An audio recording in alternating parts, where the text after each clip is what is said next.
नमस्कार दोस्तों, स्वागत है आप सभी का हमारे यूट्यूब चैनल में। तो दोस्तों आज हम भरेंगे एनडीए 1 2022 के लिए फॉर्म। दोस्तों आपको बता दें कि एनडीए 1 2022 के लिए फॉर्म जो है वो 22 दिसंबर 2021 से भराना शुरू हो गया है। तो अगर आप चाहते हैं कि आपको सेंटर आपके शहर के नज़दीक मिले तो आपको फॉर्म जल्दी से जल्दी भरना होगा, क्योंकि यूपीएससी ने अपने साइट पर साफ साफ लिख दिया है कि अगर आप जल्दी फॉर्म नहीं भरते हैं और अगर आपका सेंटर फुल हो गया है तो आपको दूसरे शहर में सेंटर लेना पड़ेगा, जिससे आपको असुविधा हो सकती है। तो आइए दोस्तों हम बात करते हैं कैसे फॉर्म भरना है। सबसे पहले हम गूगल में जाएंगे और सर्च करेंगे upsc.gov.in। देख लीजिए ये है। देखिए यूपीएससी का साइट खुल चुका है। सबसे पहले आप अगर अपने मोबाइल से भर रहे हैं तो डेस्कटॉप साइट में आ जाइए और उसके बाद आपको आना है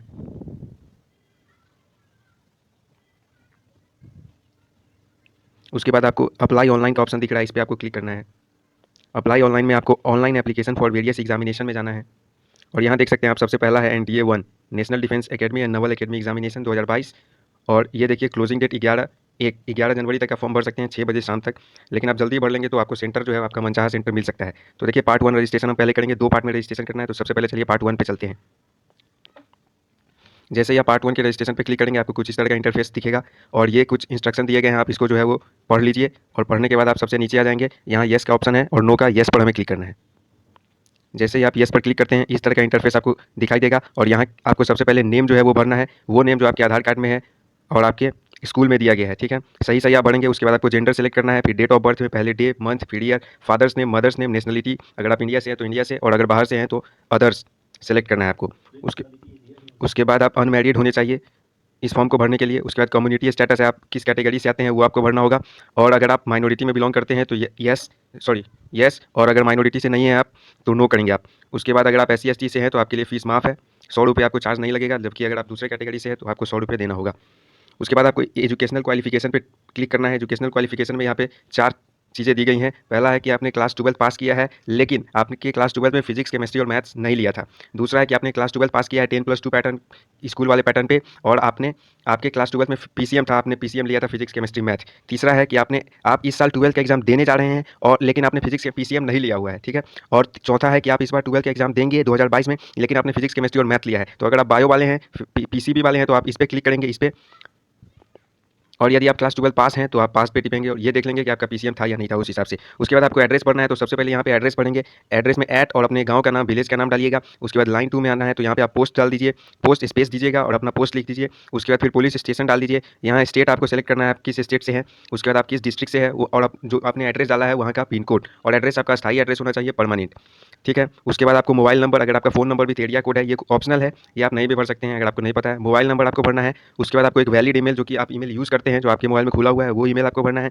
फिर उस ईमेल को कंफर्म करना है और एक अल्टरनेटिव ईमेल भी आपको जो है वो देना है।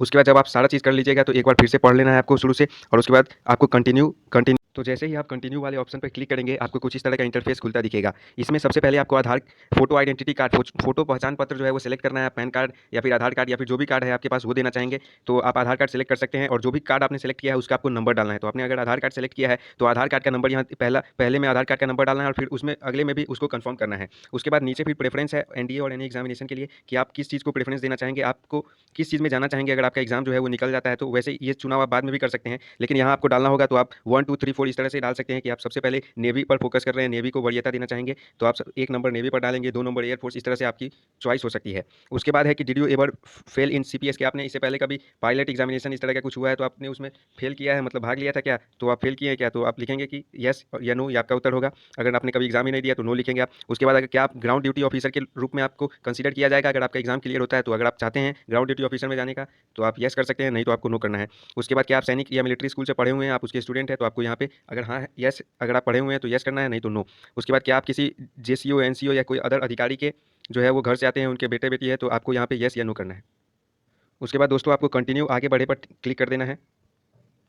क्लिक करने के बाद स्क्रीन पर आपको कुछ इस तरह का दिखेगा, जिसमें ऊपर सारे डिटेल्स जो आपने पहले पार्ट 1 अभी जो आपने भरा है सब कुछ वहाँ ऊपर रहेगा। आप उसको एक बार चेक कर लीजिए क्या सब कुछ सही है। अगर कुछ भी वहाँ गलत है तो आप यहाँ आई डू नॉट एग्री, मैं सहमत नहीं हूँ पर क्लिक करेंगे और वापस जाके उसमें सुधार करेंगे। और यदि आपको लग रहा है आपने सारा डिटेल सही भरा है, चेक कर लिए हैं, मिला लिए हैं, तो आप इस कैप्चा को कैप्चा को टाइप करके आप आई एग्री, मैं सहमत हूँ, पर आप क्लिक कर देंगे। जैसे ही आप उस पर क्लिक करेंगे आपको कुछ इस तरह का इंटरफेस दिखाई देगा जहाँ प्रिंट स्लिप का ऑप्शन है। तो आपका फर्स्ट पार्ट रजिस्ट्रेशन का कंप्लीट हो चुका है। आप स्लिप को प्रिंट कर लेंगे। प्रिंट अगर आप मोबाइल से कर रहे हैं तो ये पीडीएफ फॉर्म में आपको सेव करने का ऑप्शन आएगा, आप उसे सेव कर लीजिए।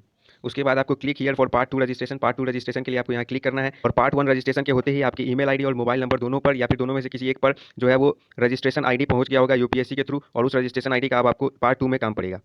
जैसे ही आप click here for part 2 registration पे क्लिक करेंगे तो आपको कुछ इस तरह का इंटरफेस दिखाई देगा। इसमें आपको रजिस्ट्रेशन आईडी भरना है। अब आपका पार्ट 2 रजिस्ट्रेशन का जो है वो चालू हो चुका है, तो इसमें सबसे पहले आपको रजिस्ट्रेशन आईडी भरना है, जो कि अभी अभी आपके ईमेल या फिर मोबाइल नंबर पे मैसेज के थ्रू यूपीएससी भेजा होगा। तो आपको रजिस्ट्रेशन आईडी के बाद आपको डेट ऑफ बर्थ जो आपने पहले भी टाइप किया था वो आपको यहाँ टाइप करना है, और उसके बाद इस कैप्चा को टाइप करना है। उसके बाद आपको सबमिट कर देना है। सबमिट करने के बाद आपको पेमेंट का यहाँ पे इंटरफेस दिखाई देगा। नेट बैंकिंग कार्ड के थ्रू और कैश के थ्रू भी आप पे कर सकते हैं। कैश के लिए आपको बैंक जाना होगा और आप कार्ड और नेट बैंकिंग के थ्रू आप ऑनलाइन कर सकते हैं। एप्लीकेशन फ़ीस 100 रुपये है, आपका 100 रुपया कटेगा। और उसके बाद जैसे ही आप पे कर देंगे उसके बाद अगला इंटरफेस जो खुलेगा वो कुछ इस तरह का रहेगा, जो कि जिसमें आपको अपना इमेज, अपना सिग्नेचर और अपना जो भी आपने आधार कार्ड अगर डाला था तो आधार कार्ड का आगे वाला फोटोग्राफ लेकर के उसको पीडीएफ फॉर्म में आपको यहाँ अपलोड करना है। फोटो अपलोड करने के लिए कुछ इंस्ट्रक्शन यहाँ पे दिए गए हैं कि फ़ोटो की लंबाई चौड़ाई 350 होनी चाहिए, और फोटोग्राफ की जो साइज़ है वो 300 केबी से ज़्यादा नहीं होनी चाहिए और 20 केबी से कम नहीं होना चाहिए, यानी 20 से 300 केबी के बीच का होना चाहिए फोटोग्राफ और साइन। यदि आप मोबाइल से भर रहे हैं तो कोशिश करिए कि आप करंट अपना फोटो अपलोड करें। आप फोटो खींचेंगे मोबाइल से और उसके साइज़ को कम करने के लिए आप 2-3 बार उसका स्क्रीनशॉट, पहली बार फोटो खींचे उसका स्क्रीनशॉट ले लिए, उसके बाद एक और बार स्क्रीनशॉट ले लिए। इससे आपका फाइल का साइज़ जो है वो कम होता चला जाएगा। और उसके बाद आप 350 गुने 300 क्रॉप कर लेंगे 350 इंटू 350 पिक्सल में, और उसको आप यहाँ पे ब्राउज पे जैसे ही क्लिक करेंगे आपका फाइल मैनेजर या फिर गैलरी खुल जाएगा और वहाँ से आप अपलोड कर देंगे। और आधार कार्ड का आपका आगे वाला आधार कार्ड आगे साइड वाला का फोटो लेकर के उसको पहले पीडीएफ फॉर्म में कन्वर्ट करना है। कोई ऐप डाउनलोड कर लीजिए पीडीएफ कन्वर्टर, और वहाँ से आप पीडीएफ फॉर्म में कन्वर्ट करके तब आपको यहाँ अपलोड करना है। उसके बाद जैसे ही आप तीनों चीज़ अपलोड कर देते हैं, जैसे ही आप तीनों चीज़ अपलोड करेंगे आपको कंटिन्यू का ऑप्शन आएगा और आपको उस कंटिन्यू पर क्लिक करना है। कंटिन्यू पर क्लिक करते ही आपकी स्क्रीन पर कुछ इस तरह का इंटरफेस आएगा, जहां आपको फोटो आइडेंटिटी कार्ड आपने जो भी डाला था, आधार कार्ड जो भी पहले आपने डाला था वो नंबर, आधार नंबर आपको यहाँ डालना होगा, या फिर आपने जो भी फोटो आइडेंटिटी प्रूफ कार्ड दिया था। उसके बाद आपको यहाँ एग्जामिनेशन सेंटर सेलेक्ट करना है, जो जहाँ भी आपको जाने में सुविधा हो, आपके सर के पास हो, आप एग्जामिनेशन सेंटर सेलेक्ट कर लीजिए। और उसके बाद आपको डिक्लेरेशन घोषणा पर टिपना है। डिक्लेरेशन पर क्लिक करने के बाद आपको ये इस तरह का इंटरफेस दिखाई देगा, जहाँ आपको आपने जो कुछ भी फिल किया है अब इससे पहले पार्ट 1 और पार्ट 2 में आपका सब कुछ सही है, और उसको आपको एग्री करना है। I have read declaration and agree पर आपको क्लिक करना है। क्लिक करते ही आपका पार्ट 2 भी सक्सेसफुल हो गया है रजिस्ट्रेशन का। और अब यहाँ प्रिंट एप्लीकेशन या व्यू एप्लीकेशन पर आप क्लिक करके अपना रजिस्ट्रेशन या एप्लीकेशन का पूरा डाटा फिर से देख सकते हैं। आप इसको पीडीएफ फॉर्म में सेव कर लीजिए और आप इसका प्रिंट आउट भी निकलवा सकते हैं। तो दोस्तों यही प्रक्रिया है एनडीए का फॉर्म भरने के लिए। मैं उम्मीद करता हूँ आपको समझ में आया होगा। आप कोशिश कीजिए भरने का। यदि आपको कोई परेशानी आती है तो कृपया कमेंट करें। धन्यवाद।